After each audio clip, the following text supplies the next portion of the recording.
الصالحات وعملوا الصالحات وتواصوا بالحق وتواصوا بالصبر এক নম্বরে ঈমান এক নম্বরে কি আর জোরে বলেন এক নম্বর ঈমান দুই নম্বরে আমলে সালেহ তিন নম্বরে সৎ কাজে আদেশ দাও অসৎ কাজে নিষেধ করো চার গুণ ব্যতীত সব মানুষ জাহান্নামী হযরতে ইমাম শাফি রাহমাতুল্লাহি আলাইহি বলেন এ মুমিন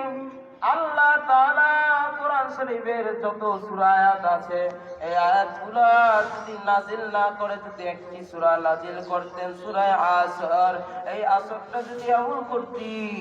এই সমস্ত মানুষগুলো জান্নাতি হয়ে যেত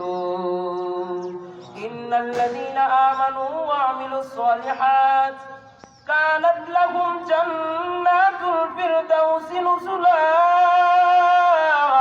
বান্দা ঈমান আর আমল নিয়ে কবরে যাবি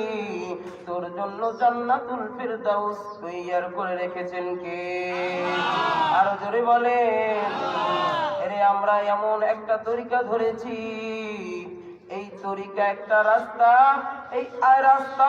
চলার কারণে আল্লাহ যদি কবুল করে নেয় এই রাস্তার উসিলায় আল্লাহ পাক আমাদেরকে জান্নাত দিতে পারেন কি পারে না